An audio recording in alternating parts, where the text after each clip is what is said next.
तो आज बच्चों ये सेकंड चैप्टर शुरू कर रहे हैं हम, बहुपद पॉलिनोमियल। जैसे हमने पहले पढ़ा हुआ है व्यंजक, एक चर और एक अचर की जब गणितीय संक्रिया कराई जाती है तो व्यंजक प्राप्त होता है। तो बच्चों ऐसा व्यंजक जिस व्यंजक में चर की घात ऋणात्मक और भिन्नात्मक नहीं होती है उसे हम बहुपद कह देते हैं। मैं फिर से कह रहा हूँ, एक से अधिक पदों वाले व्यंजक को बहुपद कहते हैं जबकि इसके पदों में किसी भी चर की घात ऋणात्मक तथा भिन्नात्मक नहीं होनी चाहिए। अब बच्चों इसमें बहुपद की घात किसे कहते हैं? जो बहुपद में चर राशि होती है उसकी उच्चतम घात जो है वो बहुपद की घात कहलाती है। मान लेते हैं x चर में कोई हमारी बहुपद दी हुई है तो अधिकतम घात x की 4 है तो वो 4 घात का बहुपद होगा, या अधिकतम 3 घात हो तो 3 घात का बहुपद होगा। अब बच्चों इसमें क्या होता है, अगर एक ही घात का बहुपद है तो जैसे ax प्लस बी तो इसे हम रैखिक बहुपद कहते हैं। अगर दो घात वाला है ax square plus B X plus C इस तरह का है तो यहाँ पर मैक्सिमम घात 2 है तो इसे द्विघात बहुपद कहते हैं। अगर अधिकतम घात 3 है तो उसे त्रिघात बहुपद कहते हैं। इस तरह से उनका नाम दिया जाता है।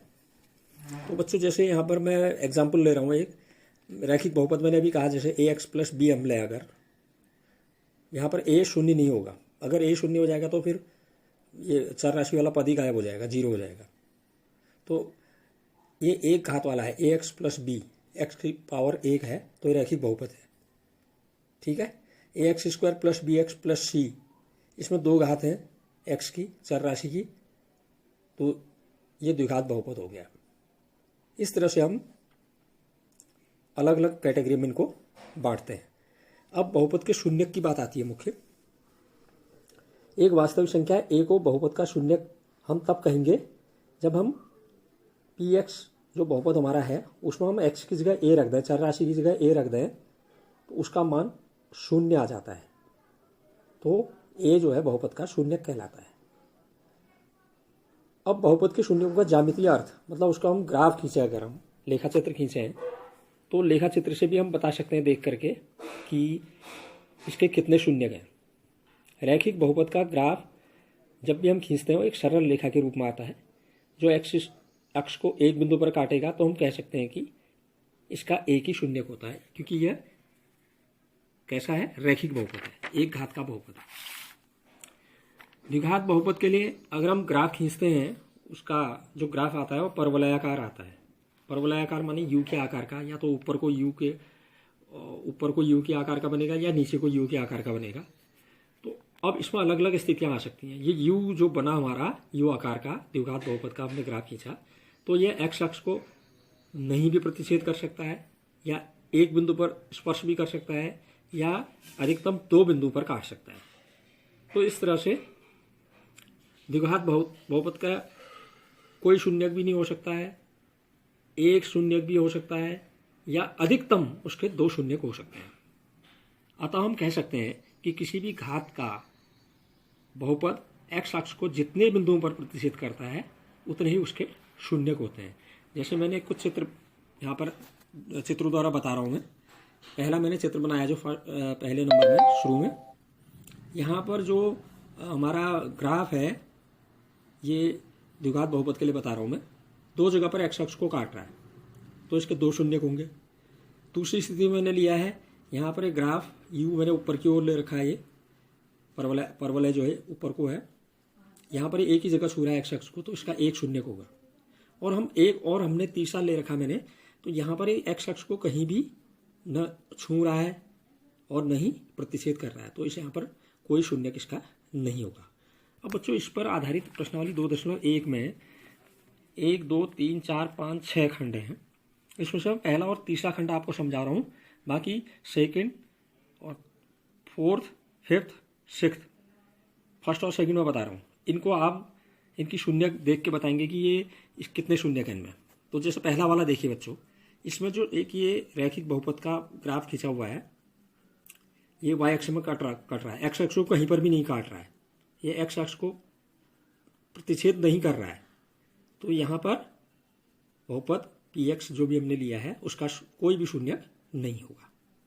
तीसरे में देख रहे हैं हम तो ये हमारा जो ग्राफ आया है, ये देखिए एक्स अक्ष में मूल बिंदु से बाईं ओर भी एक जगह काट रहा है और मूल बिंदु के दाईं ओर दो जगह प्रतिच्छेद कर रहा है।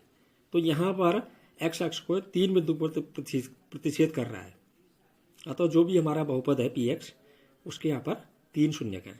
तो बच्चों, मैं ग्रह कार्य के लिए अभी आपको ये दे रहा हूँ कि इसके बचे हुए जो खंड हैं, सेकंड, चौथा, पांचवा और छठा, इनके शून्यकों को आप बताइए कितने इसमें शून्यक हैं।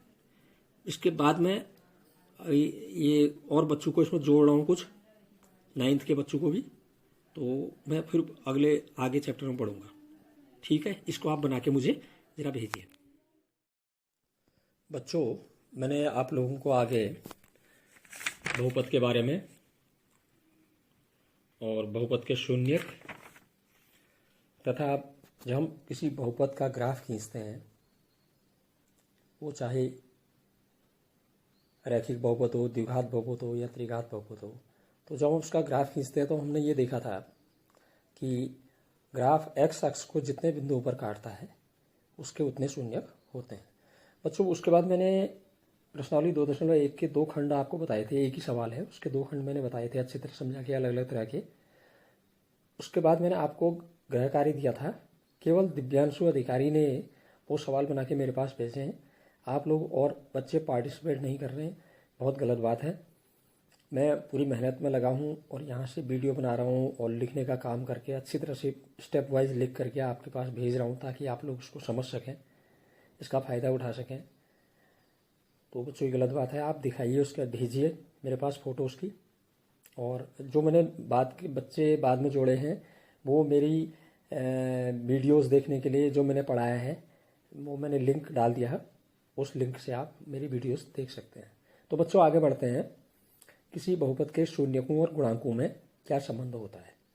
बच्चों, जैसे मैं अभी यहाँ पर द्विघात बहुपद ले रहा हूँ एक, और उस द्विघात बहुपद को मैंने पी एक्स लिख दिया। पी मीन्स पॉलिनोमियल बहुपद, और ब्रैकेट में एक्स का मतलब कि वो एक्स में है बहुपद। मैंने यहाँ पर द्विघात बहुपद लिया है A X square plus B X plus C. A यहाँ पर क्या है, एक्स स्क्वायर का गुणांक, बी है एक्स का गुणांक, और अचर पद यहाँ पर सी है। तो बच्चों, यहाँ पर सबसे पहले बात आती है कि इनके शून्यकों की। ये द्विघात बहुपद है तो 2 शून्यक होंगे, ठीक है। तो वो मैंने मान लिए अल्फा तथा बीटा। अब इनका योगफल जो होता है, अल्फा और बीटा का योगफल, दोनों शून्यों का योगफल, वो बराबर होता है माइनस एक्स का गुणांक बट्टे एक्स स्क्वायर का गुणांक। मतलब अल्फा प्लस बीटा बराबर माइनस बी अपॉन ए, क्योंकि एक्स का गुणांक बी है और एक्स स्क्वायर का गुणांक ए है। शून्यकों का गुणनफल इसी प्रकार निकालें हम, अल्फा इंटू बीटा, तो वह बराबर होता है अचर पद बट्टे एक्स स्क्वायर का गुणांक, अर्थात सी अपॉन ए। तो प्रश्नावली 2.2 में आता हूँ मैं अब। इसमें पहले सवाल का एक पहला खंड लिया है मैंने, मतलब ये जो सवाल है उसमें ये बताना हमने, ये जो द्विघात बहुपद हमें दिए हैं उनके शून्यक ज्ञात करने हैं और शून्यकों तथा गुणांकों के बीच संबंध की सत्यता की जांच करनी है। मतलब पहले तो हमें शून्यक निकालने हैं, उस बहुपद को हमें बराबर 0 रख के पहले उसके हम गुणनखंड करेंगे, गुणनखंड करके उसकी वैल्यूज़ निकालेंगे और वो शून्यक हो जाएंगे। और उसके बाद हमें शून्यकों तथा गुणांकों के बीच संबंध की सत्यता की जांच करनी है। तो वो कैसे करेंगे, पहले हम सीधे सीधे जो हमारे शून्यक आएंगे उनका योगफल निकाल लेंगे। फिर हम, जैसे मैंने पहले बताया था, अल्फा प्लस बीटा योगफल जो होता है दोनों शून्यकों का माइनस बी अपॉन ए होता है, उससे तुलना करेंगे तो बराबर आना चाहिए, संबंध की सत्यता की जांच हो जाएगी। और इसी तरह से हम गुणनफल निकालेंगे प्रत्यक्ष रूप से दोनों को गुणा करके। उसके बाद अल्फा इंटू बीटा हमने बताया था गुणनफल जो होता है सी अपॉन ए के बराबर होता है, उससे हम तुलना करेंगे। तो ये पहला खंड जो है पहले सवाल का, वो हमें बहुपद दिया है x square minus 2x minus 8। तो सबसे पहले यहाँ पर ये देख लेते हैं कि यहाँ पर ए कितना है, बी कितना है, सी कितना है। ए माने एक्स स्क्वायर का गुणांक, ए बराबर यहाँ पर 1 है, कुछ नहीं लिखा है तो इसका मतलब 1 है। और बी एक्स का गुणांक वो माइनस का 2 है, माइनस का साइन भी लिखना पड़ेगा, माइनस है तो आगे से। और सी बराबर अचर पद माइनस का 8 है। तो अब बच्चों हमें शून्यक निकालना है, तो मैंने कहा बहुपद को के बराबर दाएं पक्ष में 0 रख देंगे। X square minus 2x minus 8 बराबर 0। अब हम गुणनखंड करने इसके, यहाँ पर एक्स स्क्वायर के आगे गुणांक तो कुछ है नहीं, 1 है, तो सीधा अचर पद जो है माइनस 8 उसके 2 फैक्टर करेंगे, ऐसे फैक्टर करेंगे कि जिनको मल्टीप्लाई करके गुणा करके माइनस का 8 आ जाना चाहिए, और उन दोनों फैक्टरों को जोड़ करके माइनस का 2 आना चाहिए। तो मैंने दो फैक्टर लिए -8 के, -4 × 2। माइनस का 4 क्यों लिया? 2 को प्लस का लिया है, 4 को माइनस का इसलिए लिया क्योंकि बीच में हमें जो x का गुणांक है वो माइनस का 2 लाना है जोड़ करके उनको, और गुणा करके माइनस का 8 लाना है। -4 से 2 को मल्टीप्लाई करेंगे -8 आएगा, -4 में 2 को ऐड करेंगे माइनस का 2 बच जाएगा। ठीक है, तो हमने बीच वाले पद को -4x और +2x में तोड़ देना है। तो x² -4x + 2x -8, पहला और अंतिम पद वैसे ही रखेंगे बराबर 0। हम पहले और दूसरे पद में कॉमन ले रहे हैं, x -4 बच गया ब्रैकेट में, प्लस फिर बाकी दो पदों में हमने 2 कॉमन लिया, x -4 बच गया बराबर 0। ये दोनों ब्रैकेट वाले पद जो हैं 1 से आने चाहिए। फिर हमने इस ब्रैकेट को कॉमन ले लिया, x -4 ब्रैकेट में, फिर बच गया हमारे x + 2 बराबर 0। अब इन दोनों जो गुणनखंड है इनका गुणनफल बराबर 0 के है। इस या तो पहला गुणनखंड 0 के बराबर होगा या दूसरा वाला गुणनखंड 0 के बराबर होगा, तभी इनका मल्टीप्लाई 0 के बराबर आएगा। तो पहले वाले फैक्टर को x -4 बराबर 0 रखने पर x बराबर हमारा मान आ गया 4, पक्षांतर करके। x + 2 बराबर 0 रखने पर x बराबर आ गया -2, अर्थात हमें 2 शून्यक मालूम हो गए इस बहुपद के, 4 और -2। अब हम दोनों शून्यकों का योग निकाल लेते हैं, सीधे जोड़ गए। पहला शून्यक 4 धन योगफल, दूसरा ब्रैकेट में लिख दिया माइनस का है क्योंकि, प्लस माइनस का 2 बराबर 4 + माइनस होता है 2 बराबर 2। लेकिन मैंने बताया था अल्फा + बीटा बराबर होता है -b/a। अब उससे निकालेंगे वही चीज़, शून्यकों का योगफल बराबर -b/a। ये बराबर आ गया -b था -2, ब्रैकेट में -2 लिख दिया, अपॉन a की जगह 1 बराबर माइनस प्लस हो गया 2/1 बराबर 2। इसी प्रकार बच्चों अब प्रत्यक्ष विधि द्वारा हम शून्यकों का, इन दोनों शून्यकों का गुणनफल निकालेंगे। ये दोनों शून्य जो थे 4 और -2, इनका गुणनफल निकाला, 4 × -2 = -8। अब मैंने पहले बताया था शून्यकों का गुणनफल c/a, इससे हम प्राप्त करते हैं।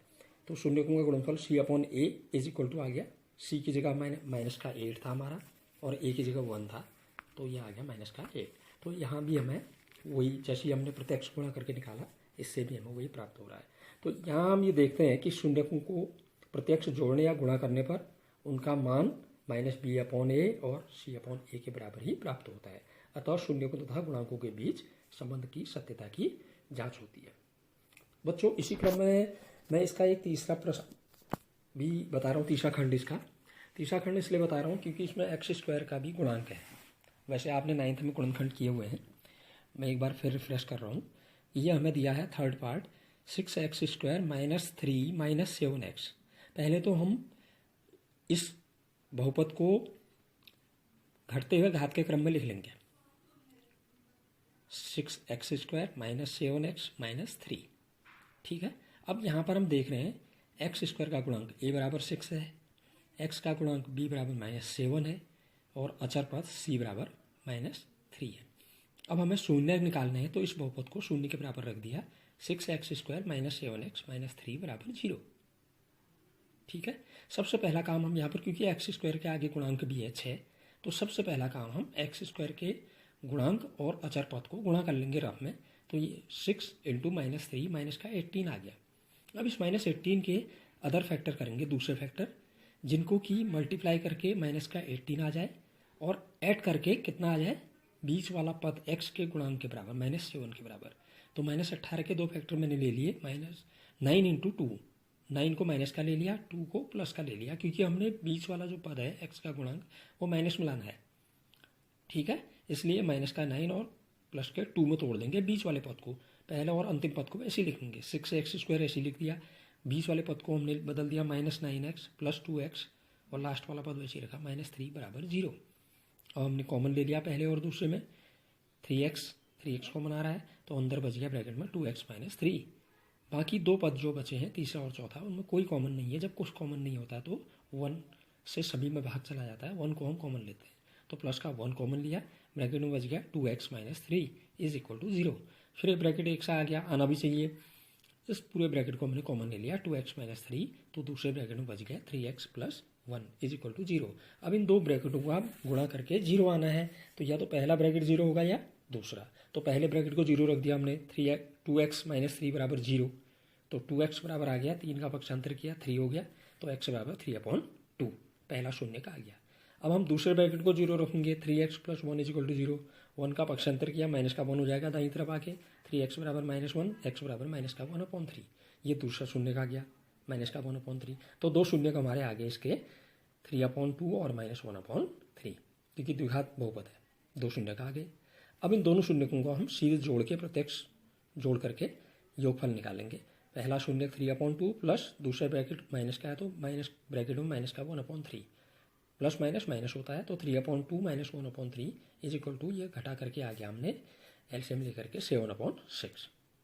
लेकिन हमने देखा पहले कि शून्यकों का योगफल -b/a होता है, तो इसलिए हम ऐसे भी निकाल लेंगे इसको, शून्यकों का योगफल बराबर -b/a, माइनस लिख दिया पहले, फिर b भी माइनस में था हमारा 7, ब्रैकेट में माइनस का 7 लिख दिया, अपॉन a की जगह हमारा x² का गुणांक 6 था, 6 लिख दिया, तो माइनस माइनस प्लस हो गया, ये भी आ गया 7/6। तो इस तरह से भी वही आ गया। फिर हमने दोनों शून्यकों को सीधे गुणा करके, प्रत्यक्ष गुणा करके उनका गुणनफल निकाला, 3/2 इंटू ब्रैकेट में माइनस का 1/3, 3 हर वाले 3 से अंश वाला 3 कट गया एक बार, तो यह आ गया, प्लस से माइनस गुणा करके माइनस का 1/2। लेकिन हम जानते हैं शून्यकों का गुणनफल c/a ऐसे निकालते हैं हम, तो c/a बराबर माइनस का 3 हो गया, c अपॉन a की जगह 6 था, 3 से 6 कट गया 2 बार, तो यह आ गया माइनस का 1/2। अतः यहाँ पर भी शून्यकों और गुणांकों के बीच के संबंध की सत्यता की जांच होती है। तो बच्चों, अब बाकी शेष प्रश्न जो बचे हैं, इसके खंड बचे हैं, उनको आप मुझे हल करके दिखाइए। केवल दिव्यांशु अधिकारी दिखा रहा है, अन्य बच्चे भी इसको प्रयास करके दिखाइए मुझे। अगर कोई प्रश्न में आपको क्वेरी करनी है, पूछना है, तो मेरे पास उस प्रश्न को भेजिए।